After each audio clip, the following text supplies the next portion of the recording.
पिछले क्लास में जो पढ़ाया गया था लास्ट क्लास में, उससे जो भी मतलब कि कंफ्यूजन है, चाहे डॉटेबल पॉइंट है, वो पूछिए, या सवाल है तो सवाल ही पूछते चलिए।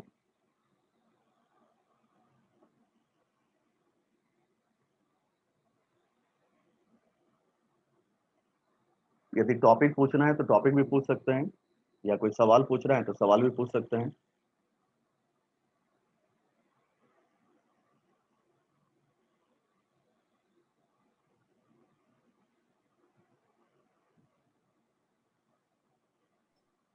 सर हाँ बोलिए। सर ड्राई सेल के इलेक्ट्रोलाइट में क्या लिखेंगे? ड्राई स्टेट के इलेक्ट्रोलाइट में आप लिखेंगे paste of hmm, ammonium chloride, और एक दो होगा, एक होगा अमोनियम क्लोराइड। उसके बाद आपको ये एक मिनट, एक तो एक अमोनियम जिंक क्लोराइड। क्लोराइड। हाँ, जिंक क्लोराइड, ठीक है sir. Ammonium chloride and zinc chloride. Okay sir. ये ड्राई सेल वाला आदर्श लिखे थे किताब देख करके? आप लोग लिखे थे कि नहीं लिखे थे आदर्श? नहीं सर। सिमरन लिखे थे?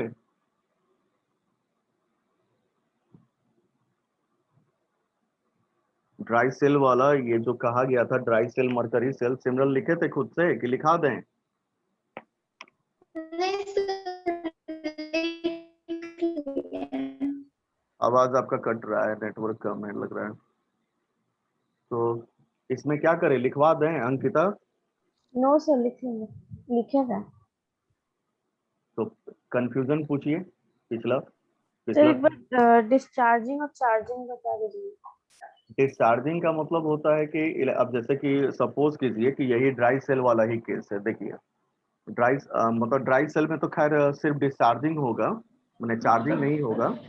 लेकिन जैसे हम लेड स्टोरेज बैटरी लिए, तो लेड स्टोरेज बैटरी में चार्जिंग भी होता है, डिस्चार्जिंग भी होता है, दोनों होता है।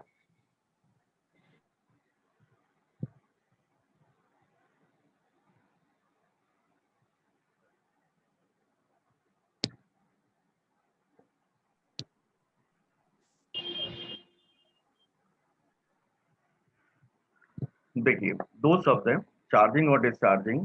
जैसे यहाँ पे चार्जिंग का मतलब होता है कि इलेक्ट्रिक एनर्जी, मतलब चार्जिंग ऐसा प्रोसेस हुआ कि electric energy convert into chemical energy.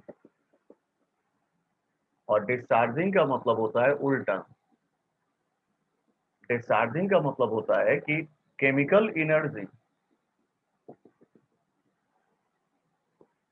Convert into electrical energy. जो डिस्चार्जिंग प्रोसेस है, इसमें क्या होगा, केमिकल एनर्जी कन्वर्ट होगा इलेक्ट्रिकल एनर्जी में, और इसमें इलेक्ट्रिकल एनर्जी कन्वर्ट होगा केमिकल एनर्जी में। तो एक दूसरे का रिवर्स प्रोसेस है। तो जैसे कि सपोज कीजिए कि हम लेड स्टोरेज बैटरी लिए। लेड स्टोरेज बैटरी में आपको सपोज कीजिए कि एग्जांपल में जैसे लेड स्टोरेज बैटरी लिए, जो इन्वर्टर में इस्तेमाल होता है, या फिर आपको इसमें कार में या फिर मोटरसाइकिल वगैरह में। तो इसमें लेड जो होता है वो एनोड होता है, लेड ऑक्साइड जो होता है वो कैथोड होता है। और 38% by mass of sulphuric acid जो होगा, H2SO4 सल्फ्यूरिक एसिड, वो आपको इलेक्ट्रोलाइट होगा। जैसे लेड स्टोरेज बैटरी में कहाँ क्या है ये समझिए। तो सबसे पहले जैसे आपको लेड एनोड होता है, लेड ऑक्साइड कैथोड होता है, 38% by mass of H2SO4 acid जो है वो इलेक्ट्रोलाइट होता है। ये कॉम्बिनेशन है इसमें। तो इसमें आपको जैसे कि हम डिस्चार्जिंग के बारे में यदि लिखते हैं तो दो दो रिएक्शन है, जैसे आप एनसीईआरटी किताब में देख सकते हैं, दो रिएक्शन है। एक है एनोड पे, मतलब ये प्रायः तो याद रखने वाला ही टॉपिक है। एट एनोड क्या होता है कि पीबी जो है SO4 2 माइनस बदलता है पीबी SO4 2 माइनस PbSO4 में, PbSO4 plus 2 electron.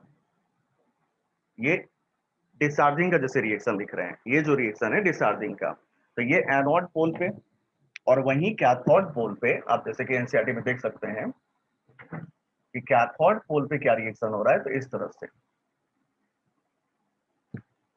At cathode पोल। तो कैथोड पोल पे क्या होगा कि PbO2, जो लेड ऑक्साइड हम लिए हैं, लेड ऑक्साइड कहाँ लिए, कैथोड पोल पे, तो PbO2 जो है वो SO4 2 माइनस के साथ और plus 4H plus produce PbSO4 plus 2H2O, PbSO4 plus 2H2O। तो ये ओवरऑल जो हो जाएगा वो देखिए, ओवरऑल रिएक्शन क्या होगा, Pb सॉलिड यहां से SO4 PbO2 2SO4 2 minus plus 4H plus gives 2PbSO4 plus 2H2O। और इलेक्ट्रॉन जो है वो बाएं दाएं कट जाएगा। इलेक्ट्रॉन जो है हमारा वो इसमें इस तरफ है और इसमें इस तरफ है, जैसे हम दोनों को ऐड कर रहे हैं, इस रिएक्शन और इस रिएक्शन को। तो ये जो आया रिएक्शन, ये आपको लेड स्टोरेज का डिस्चार्जिंग का रिएक्शन है। इसको रिवर्स कर दो तो क्या बन जाएगा, चार्जिंग। मतलब रिवर्स करने का मतलब कि जो ये रिएक्शन लिखे है ना, इसको उल्टा कर दो। आई बात समझ में। ये यस सर। डिस्चार्जिंग का रिएक्शन हुआ, जैसे जो किताब में आपको एनसीईआरटी में दिया हुआ है डिस्चार्जिंग का रिएक्शन दिया हुआ है, इसको उल्टा कर दो तो चार्जिंग बन जाएगा। तो डिस्चार्जिंग का रिवर्स करेंगे तो क्या बन जाएगा, चार्जिंग। और देखो क्या पूछना है इसमें।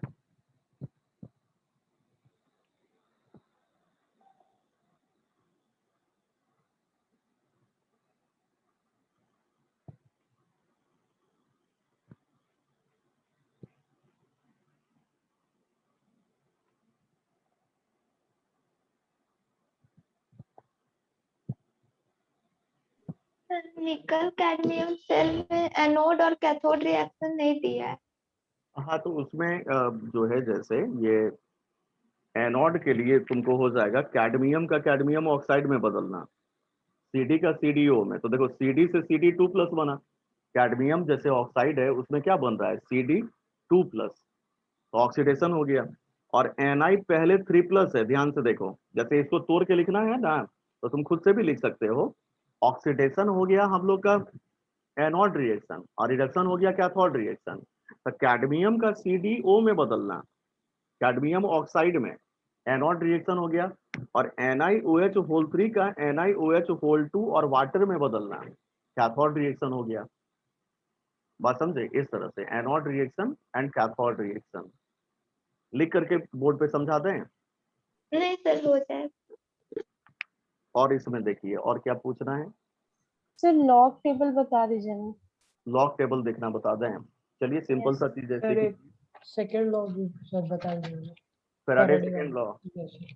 ठीक है बता देते हैं। तो पहले फेराडे सेकेंड लॉ बता देते हैं, फिर लॉग टेबल बता देते हैं। पहले फेराडे तो लिखा हुआ है ना सबका, तो इसलिए लिखने की जैसे जरूरत, लिखा होगा वैसे जरा समझा दीजिए। हाँ समझा देते हैं। उसके बाद लॉग टेबल बता देते हैं। देखिए जैसे हम लोग फेराडे सेकेंड लॉ कब ये अप्लाई होता है ये भी सुन लीजिए। फेराडे सेकेंड लॉ कहता है कि जब आपको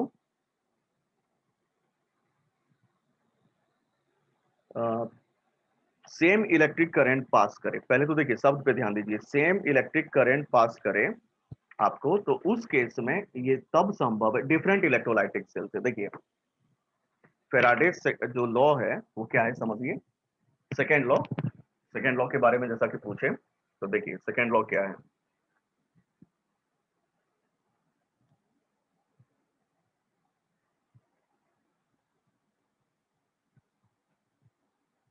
और जैसे अभी लेड स्टोरेज का एग्जांपल बताए थे ना, वैसे ही बाकी एग्जांपल भी आप, कि एनोड क्या है, कैथोड क्या है, इलेक्ट्रोलाइट क्या है, ये आप लिखते चले जाएंगे।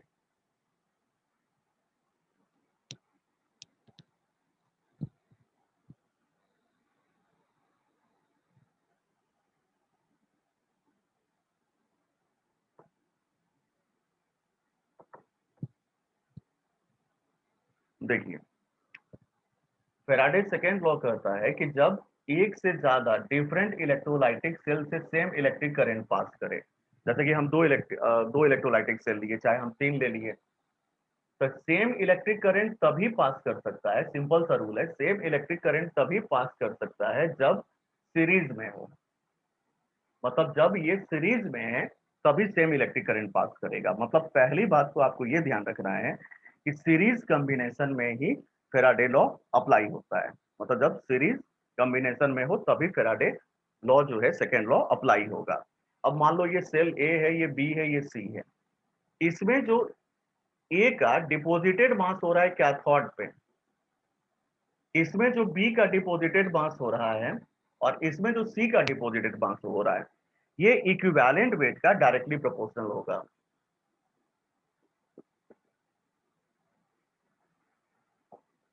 ये पहली बात ये समझे, डिपोजिटेड मास कैथोड पोल पे, मतलब ऐसे हम ZnSO4 लिए तो Zn का डिपोजिटेड मास डायरेक्टली प्रोपोर्शनल होगा उसके इक्विवेलेंट वेट का। और इक्विवेलेंट वेट क्या होता है, मोलर मास बाय वैलेंसी या चार्ज। सिंपल यहाँ पे आपको इक्विवेलेंट वेट याद रखना है कि equivalent weight equal to molar mass by charge, charge कहिए चाहे वैलेंसी कहिए। तो यहाँ जो डिपोजिटेड मास होगा वो directly proportional to equivalent weight, यहाँ भी और यहाँ भी। अब प्रोपोर्शनल के साइन को हटाने के लिए हम कांस्टेंट ले आएंगे और इसको इस तरह भेज देंगे। तो यहाँ इस कांस्टेंट से हम कोई लेना देना नहीं है, मतलब आपको इंडिविजुअल जो ये कांस्टेंट आ रहा है यहाँ पे उसे कोई मतलब नहीं है। अब जैसे इसमें W B by E B equal to K और W C by E C equal to K, तो हम लोग इसीलिए W A by E A, W B by E B, W C by E C लिख सकते हैं। मतलब deposited mass और इक्विवेलेंट वेट का रेशियो इक्वल होगा। अब जैसे सपोज करो कि हम इसमें ZnSO4 रखें, इसमें हम CuSO4 रखें और इसमें Ag2NO3 रखें, सपोज करो 3 कंपाउंड रखें। अब इसमें हम लोग को जिंक डिपोजिटेड होगा, तो मान लो कि तीनों में से किसी एक का मास दिया हुआ है, तो बाकी दो का हम मास पता कर सकते हैं इस इक्वेशन से, क्योंकि इक्विवेलेंट वेट तो कांस्टेंट है, वो तो बदलेगा नहीं। अब जैसे जिंक है तो Zn का इक्विवेलेंट वेट क्या हो जाएगा 65.3 बाई 2, कॉपर इक्विवेलेंट वेट क्या होगा 65 पॉइंट, ये जिंक का 65.3 बाई 2 और कॉपर का 63.5 बाई 2। अब सिल्वर है तो 108 बाई 1, समझे इसको आदर्श? यस सर समझ गया। तो एक का मास यदि हमको मालूम है, जैसे ए बी सी में से किसी एक का मास मालूम है, तो आप इन दोनों को इक्वेट करके बी मालूम कर लो, फिर इन दोनों को इक्वेट करके सी मालूम कर लो, क्योंकि इक्विवेलेंट वेट तो हमको पहले से मालूम है। अब चले जैसे लॉग टेबल। किसी एक का भी पता चलेगा तो सबका निकल ले सकते। हाँ, जैसे एनसीईआरटी एक्सरसाइज में सवाल देखोगे कि इन तीनों में सिल्वर का मास दिया हुआ है, मतलब सिल्वर का मास हमको दिया हुआ है, तो हम एक बार इन दोनों को कंपेयर करके कॉपर का मास पता कर लेंगे, फिर इसको और इसको कंपेयर करके जिंक का मास पता कर लेंगे। ये सर एनसीईआरटी में है। इक्विवेलेंट वेट तो निकल ही जाएगा अपने। हाँ बिल्कुल, इक्विवेलेंट वेट, जैसे यही सवाल जो एनसीईआरटी का है, इसमें इक्विवेलेंट वेट जिंक का तो 65.3 बाई 2, इक्विवेलेंट वेट कॉपर का तो 63.5 बाई 2, ये 65.3 है, और इक्विवेलेंट वेट सिल्वर का 108 बाई 1। ध्यान ये समझ गया। रखना है कि चार्ज कितना है। निखिल समझ गए? Yes sir. तो इस तरह से सेकेंड लॉ। अब चलिए लॉग टेबल पे, लॉग टेबल है ना सबके सामने, क्योंकि लॉग टेबल बताएंगे तो टेबल सामने होना चाहिए। Yes sir. बाकी सबके पास लॉग टेबल है ना? नहीं है तो मैथमेटिक्स की किताब में भी लॉग टेबल रहता है, RS अग्रवाल में भी तो लॉग टेबल है, कोई भी किताब देख लो जिसमें लॉग टेबल लास्ट में हो। एनसीईआरटी में तो है ही, यदि मान लो एनसीईआरटी किताब नहीं है आपके पास, तो मैथ का 11th का ही किताब हो तो लॉग टेबल सामने में होना चाहिए। देखो लॉग टेबल कैसे देखते हैं समझो।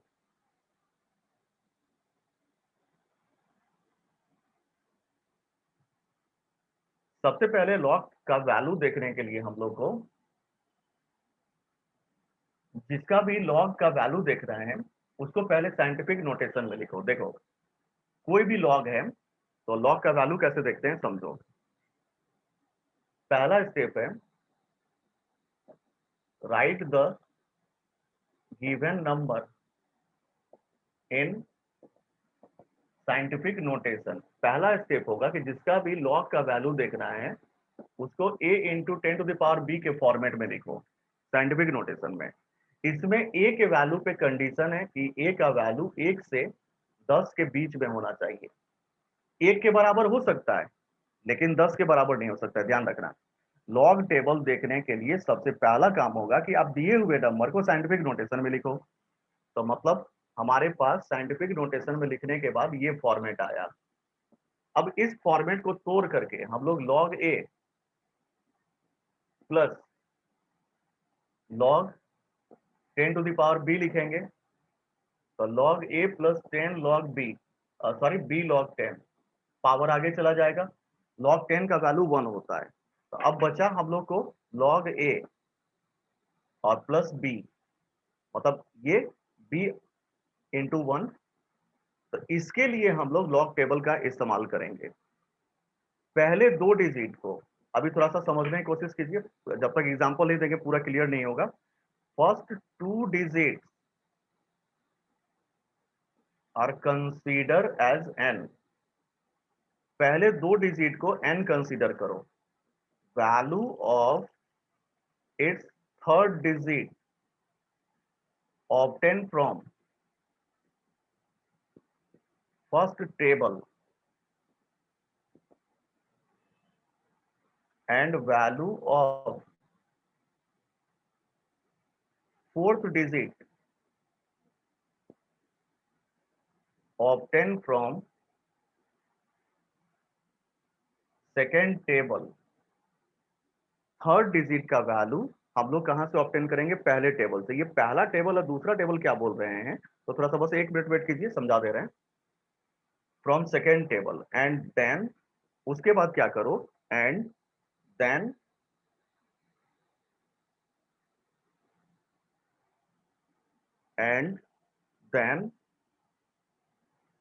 add both value and apply decimal before first digit and apply decimal before first digit। तो ये थोड़ा सा यहाँ पे छोटा छोटा सा हो गया है लिखते लिखते, तो पढ़ करके फिर से सुना देते हैं क्या लिखे हैं।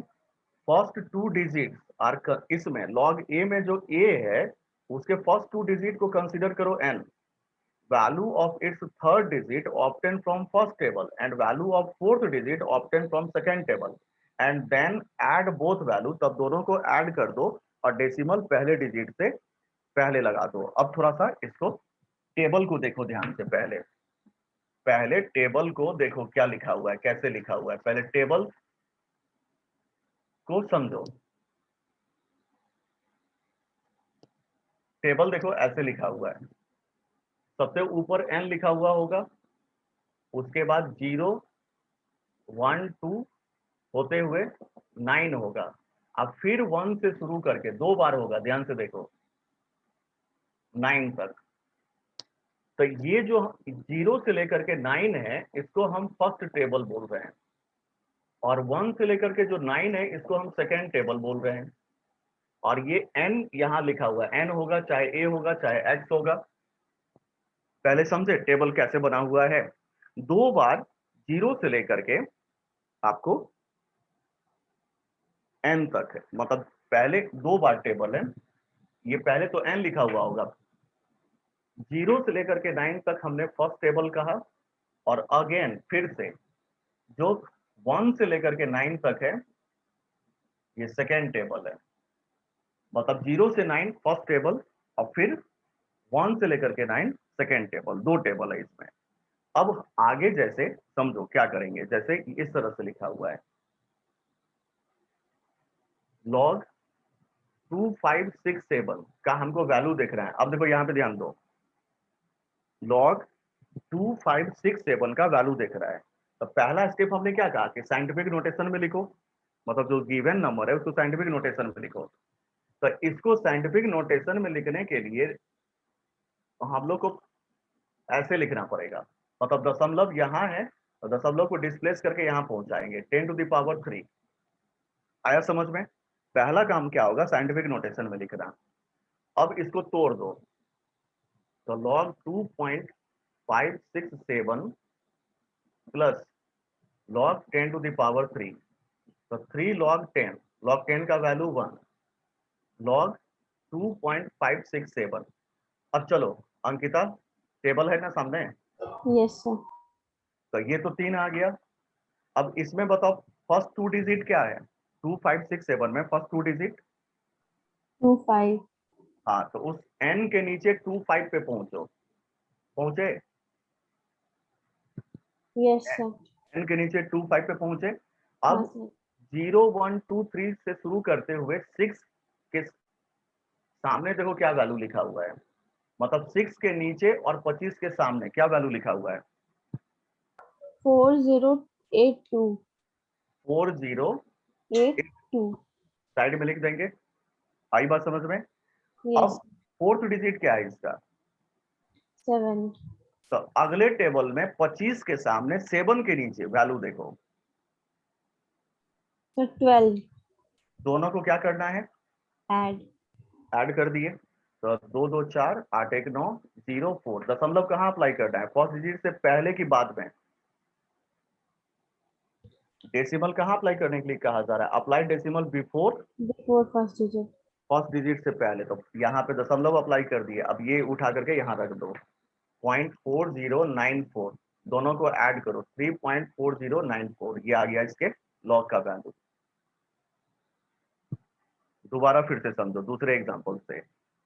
आदर्श किताब है सामने में, यस सर। लॉग टेबल उल्टे हुए हो, यस सर। चलो चलो देखो अब इस बार तुम बताओगे।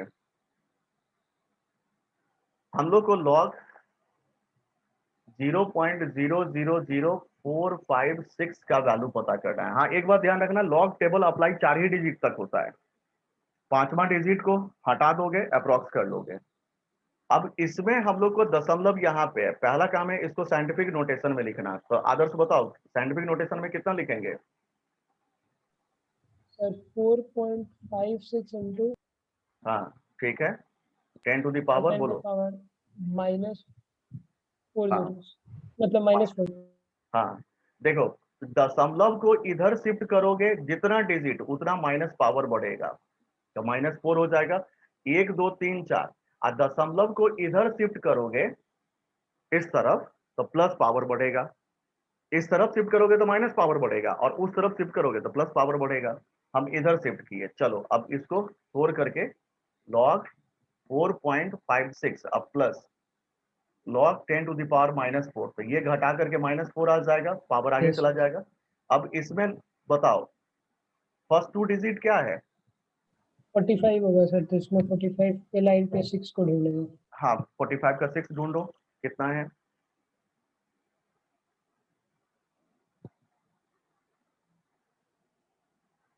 6590।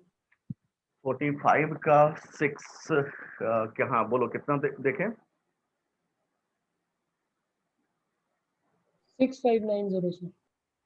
45 का 0 1 2 3 4 5, और हम लोग को 6 देखना है, 6590, बिल्कुल 6590 लिख दिए इसके नीचे। अब दशमलव कहाँ रखेंगे, सर 6, 6 के पहले। हाँ बिल्कुल यहाँ पे, बस हो गया, दोनों को ऐड करके आंसर लिख दो। निखिल आया समझ में, यस सर।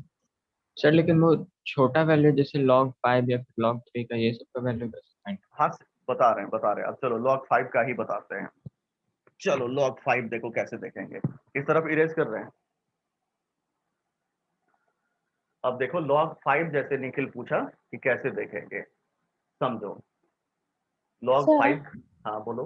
सर ये सब्ट्रैक्ट होगा ना इधर? हाँ बिल्कुल बिल्कुल सब्ट्रैक्ट होगा, ठीक है। 0.6590 प्लस में है और -4 है तो सब्ट्रैक्ट हो जाएगा।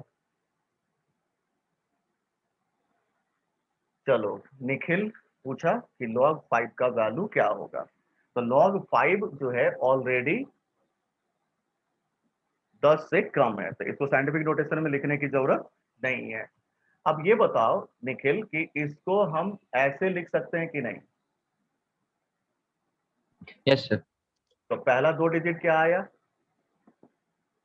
50। 50 का 0 देखो टेबल में कितना है,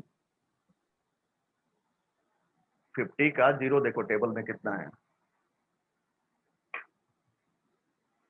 सर 6990। 6990 दशमलव कहाँ अप्लाई करेंगे? सर 6 के पहले। बस हो गया, आया समझ में। Yes sir. अब बताओ log 7 का वैल्यू कितना होगा, बोलो। सर 0.8451। 0.8451। 51। अब मान लो रहता log 7.23 तो कितना हो जाएगा? 7.23 का वैल्यू जैसे देखना है लॉग टेबल में,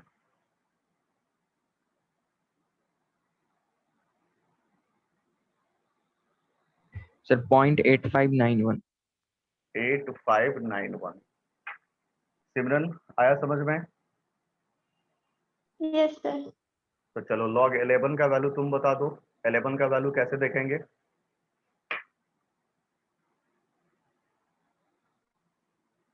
log 11 का सिमरन बताओ कैसे देखेंगे? 0414। 0414। 4।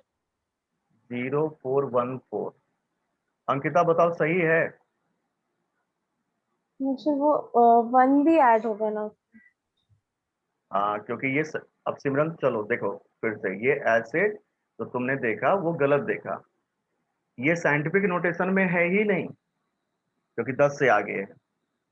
बात समझे, 10 से आगे है तो इसको हम लोग साइंटिफिक नोटेशन में लिखेंगे 1.1 इंटू 10⁻1। अब ये साइंटिफिक नोटेशन में आया तो log 1.10 अपने मन से एक जीरो बैठा दिए, ये log 10 का पावर 1 हो जाएगा। अब जो तुम इसका वैल्यू देखे बताओ, अब ये 11 का 0 हुआ। बात समझे सिमरन? Yes sir. तो इसका वैल्यू क्या देखे थे? 0.00414। 0414 ऐसे लिखा हुआ है ना, 0414। Yes sir. तो दशमलव यहाँ लगा देंगे अब +1 तो 1.0414। आदित्य किताब है सामने? Yes sir. तो किताब है सामने, तो चलो अगला एग्जांपल आदित्य बताएगा जो लिख रहे हैं बोर्ड पे।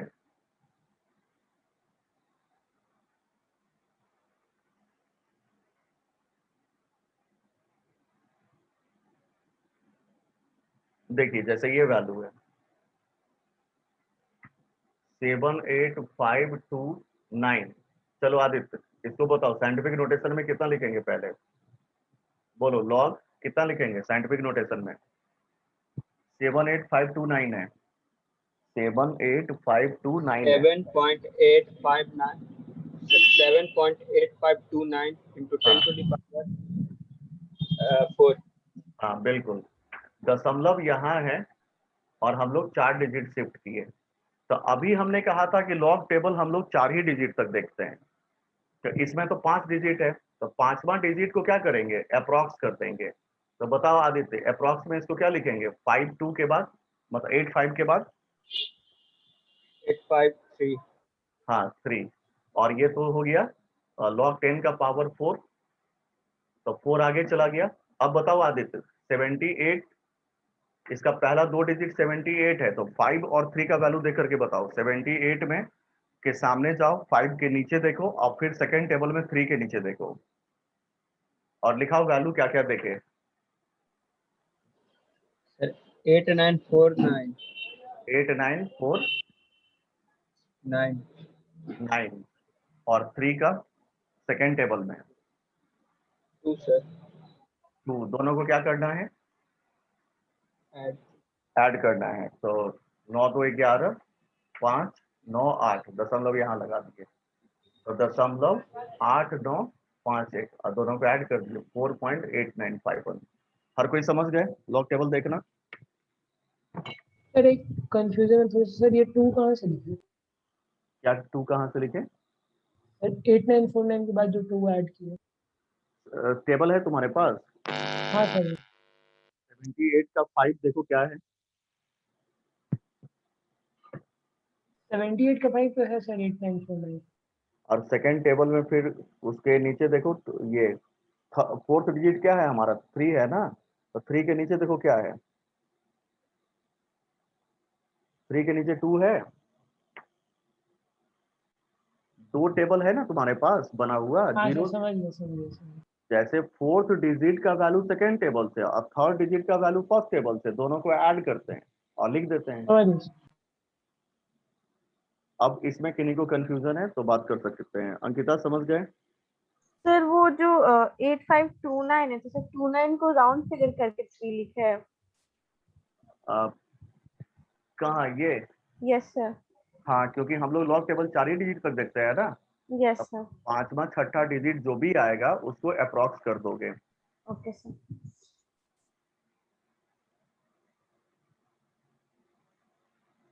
और किन्हीं को कोई कंफ्यूजन इसमें? तो एंटी लॉग भी चलिए लगे हाथ देख लीजिए। एंटी लॉग का वैल्यू भी लॉग का अपोजिट होता है एंटी लॉग। अब चलिए एंटी लॉग भी सीख ही लीजिए, क्योंकि लॉग टेबल के बाद देखिएगा अगला टेबल एंटी लॉग टेबल का होगा। तो एंटी लॉग कैसे पता करते हैं ये भी समझ लीजिए।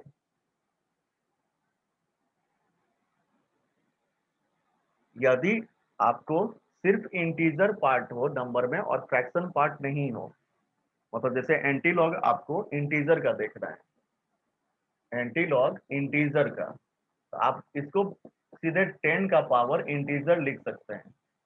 जैसे एंटी लॉग हमको 5 का देखना है तो 10 टू द पावर 5 होगा। एंटी लॉग -5 का देखना है तो 10 टू द पावर -5 होगा। डायरेक्ट डायरेक्ट आप क्या करेंगे कि इंटीजर है फ्रैक्शन नहीं है, तो कोई एंटी लॉग टेबल देखने की जरूरत नहीं है, सीधे 10 का पावर कर दो। लेकिन यदि फ्रैक्शन में हो, यदि फ्रैक्शन में हो तो फिर हम लोग टेबल का इस्तेमाल करेंगे।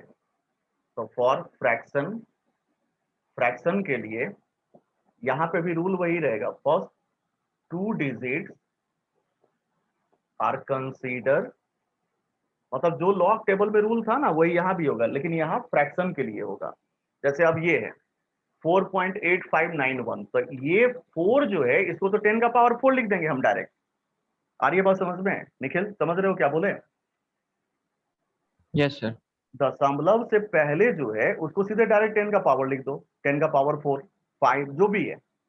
इसके लिए एंटी लॉग टेबल देखेंगे, पहले 2 डिजिट को हम n कंसीडर करेंगे। First 2 digits are consider as n, value of its third digit, तीसरे डिजिट का value obtain from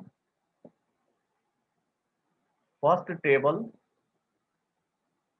and value of fourth digit obtained from second table, and then add both and apply। इसमें decimal first digit के बाद apply करते हैं, and apply decimal after first digit. उसमें before first digit, इसमें after first digit. अब मतलब समझो, जैसे इसका हमको एंटी लॉग देखना है तो देखो लॉग और एंटी लॉग एक दूसरे का अपोजिट होता है, जो इस एग्जांपल से प्रूफ हो जाएगा। जैसे हमको एंटी लॉग इसका देखना है, एंटी लॉग 4.8951 देख रहा है, तो हमने क्या कहा, जो इंटीजर है उसको तो 10 का पावर 4 डायरेक्ट लिख दो इनटू। अब चलो अंकिता बताओ, इसका पहला 2 डिजिट डेसिमल के बाद क्या है? 89। हाँ 89, तो 89 का बताओ देख करके, 5 का वैल्यू 89 का ये 5 का वैल्यू फर्स्ट टेबल में कितना है? 7852 और 89 का 1 का वैल्यू, 2 दोनों को क्या करेंगे? फिर ऐड हाँ, और डेसिमल पॉइंट कहाँ रखेंगे? फर्स्ट डिजिट के बाद। देखो यही नंबर था,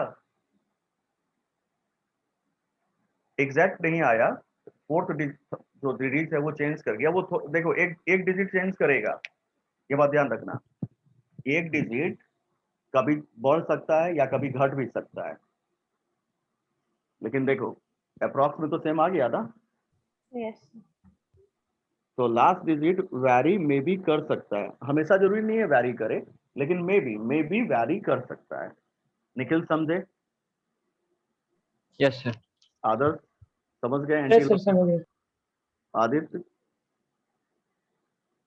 यस सर समझ। चलो सिमरन तुम बताओ इसका एंटी लॉग का वैल्यू क्या होगा? जो हम लिख रहे हैं ध्यान से पहले आराम से बताना, हड़बड़ा करके नहीं। चलो सिमरन बताओ इसका वैल्यू क्या होगा? एंटी लॉग -2.75 का वैल्यू क्या होगा? एंटी लॉग -2.75 का वैल्यू क्या होगा?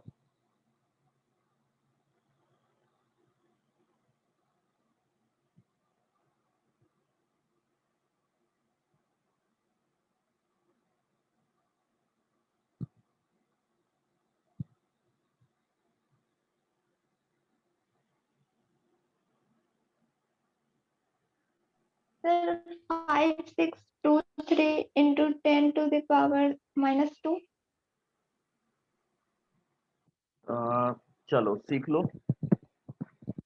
देखो पहले तो समझो यदि ये पॉजिटिव रहता तो हम इसको 10 टू द पावर 2 इंटू 0.75 का जीरो कितना देखे थे सिमरन बताओ? क्योंकि 0.75 का जीरो 5 623 दशमलव कहाँ अप्लाई करेंगे? दशमलव बोलो कहाँ रखेंगे? सर 0.5 नहीं, 5 के बाद से। हाँ 5 के बाद। तो ये तो हो गया जब प्लस था तब, अब निगेटिव में रहेगा तब इसका वैल्यू कैसे देखेंगे समझो। जैसे ये निगेटिव में रहेगा तो कैसे वैल्यू देखेंगे? ये तो पॉजिटिव देखने का तरीका हुआ। निगेटिव में आप इसको ऐसे तोड़ करके लिख सकते हैं क्या? ये सही लिखा हुआ है कि गलत लिखा हुआ है?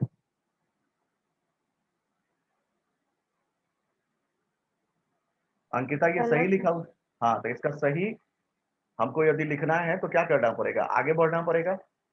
यस। और ऐसे लिखेंगे। देखो यहाँ पे ध्यान दो, निगेटिव का वैल्यू कैसे देखते हैं? निगेटिव में आपको इंटीजर आगे बढ़ जाना है, ध्यान रखिए। जैसे -2.75 था ना, तो इसकी जगह पे -3 लिखिए और इसमें सोचिए कि कितना हम ऐड करें कि इसके बराबर हो। एक बात गौर से सुनिए, लॉग और एंटी लॉग निगेटिव का नहीं देखा जाता है। जैसे इससे पहले आप जो इसको माइनस में देखे थे और जैसा कि सिमरन बताई कि 10 टू द पावर -2 इंटू इतना होगा, तो एक्चुअली में वो निगेटिव वैल्यू देख ली, वो ऐसे देखी -2 प्लस -0.75। सिमरन समझे? तुम इसका वैल्यू देख लिए थे जो गलत है। Yes, sir. हम निगेटिव का वैल्यू नहीं देख सकते हैं। लॉग और एंटी लॉग में हमेशा पॉजिटिव का वैल्यू देखा जाता है, निगेटिव का नहीं। तो देखो ये जो है सबसे पहला काम, थोड़ा गौर से सुनिए कि आपको जब भी निगेटिव में होगा वैल्यू दिया हुआ, आप थोड़ा सा पहले स्थिर हो जाएंगे। पहले स्थिर दिमाग से एक डिजिट आगे बढ़िए और उसमें इतना ऐड कीजिए कि ये इतना हो जाए। तो -3 में हम यदि 0.25 ऐड करते हैं तो ये इतना आएगा ना। अब देखो इसके लिए हम लोग 10 टू द पावर -3 लिखेंगे, इनटू लिखेंगे। अब 0.25 का क्या देखेंगे निखिल? पॉइंट मतलब 25 का क्या देखेंगे बताओ सर निखिल? एंड देखेंगे 0 पे। हाँ जीरो, कितना है जीरो? 0.25 का जीरो बताओ। 1778। 1778 और दशमलव 1 के बाद अप्लाई कर दिए। तो ये अंतर है प्लस 2.75 के वैल्यू कैलकुलेशन में और माइनस 2.75 के वैल्यू कैलकुलेशन में। और ये बात ध्यान रखिएगा, निगेटिव लेकर के थोड़ा सा आराम से उसको आप क्या कीजिए, तो इंटीजर और फ्रैक्शन के सम में आपको लिखना है, इस तरह से लिखना है कि वैल्यू नहीं बदले। सीख गए पूरा? इसमें किसी को कोई कंफ्यूजन? No sir. तो अगला पूछिए। अब अगला टॉपिक या सवाल या एनालिसिस पूछ सकते हैं आप। इसमें चेक नहीं किए थे क्या? निखिल चेक कर लिए हो पिछला सारा इलेक्ट्रोकेमिस्ट्री का? सर क्वेश्चन है नेक्स्ट। हाँ बोलो बोलो, कितना नंबर क्वेश्चन है एनसीईआरटी का? Sir in text 12 number, intext 12 number, 1 minute. Page हाँ 88। हाँ, तो ये तो उस दिन बताए थे कि 1 मोल Cr2O72 माइनस है, तो क्रोमियम पे 6 प्लस और 3 प्लस में बदल रहा है। तो 1 मोल Cr2O7 के लिए ये तो डायरेक्ट 6 मोल, यहाँ तो डायरेक्ट 6 मोल आ ही जाएगा, क्या दिक्कत है? 6 इलेक्ट्रॉन है प्रोसेस में, उस रिएक्शन को ध्यान से देखो, 6 इलेक्ट्रॉन है। तो एक मोल यस के सर। लिए, तो एक मोल के लिए 6 फेराडे। जैसे उस सवाल में 6 इलेक्ट्रॉन, तो एक मोल के लिए 6 फेराडे। कूलम में बोल रहा है तो 6 फेराडे को हटा दो। हाँ बोलो निखिल। सर लेकिन इलेक्ट्रॉन दोनों तरफ का तो सेम नहीं ना होगा। इलेक्ट्रॉन, अरे ये हाफ रिएक्शन दिया हुआ है, ये हाफ रिएक्शन दिया हुआ है। अच्छा ठीक है। ये हम लोग को, ये तुमको दिया हुआ है रिडक्शन का केस, ऑक्सीडेशन इसमें थोड़ी किसी का हो रहा है। तो 3 दूना 6 प्लस, इधर देखो टोटल चार्ज, इधर आपको टोटल चार्ज देखो ध्यान से, 6 प्लस ही है। 6 इलेक्ट्रॉन का चार्ज हो गया, 14 हाइड्रोजन प्लस का चार्ज हो गया और 2 माइनस क्रोमियम पे। तो 6 2 8 माइनस और 14 प्लस 6 प्लस, तो बाएं दाएं तो सेम चार्ज है ही।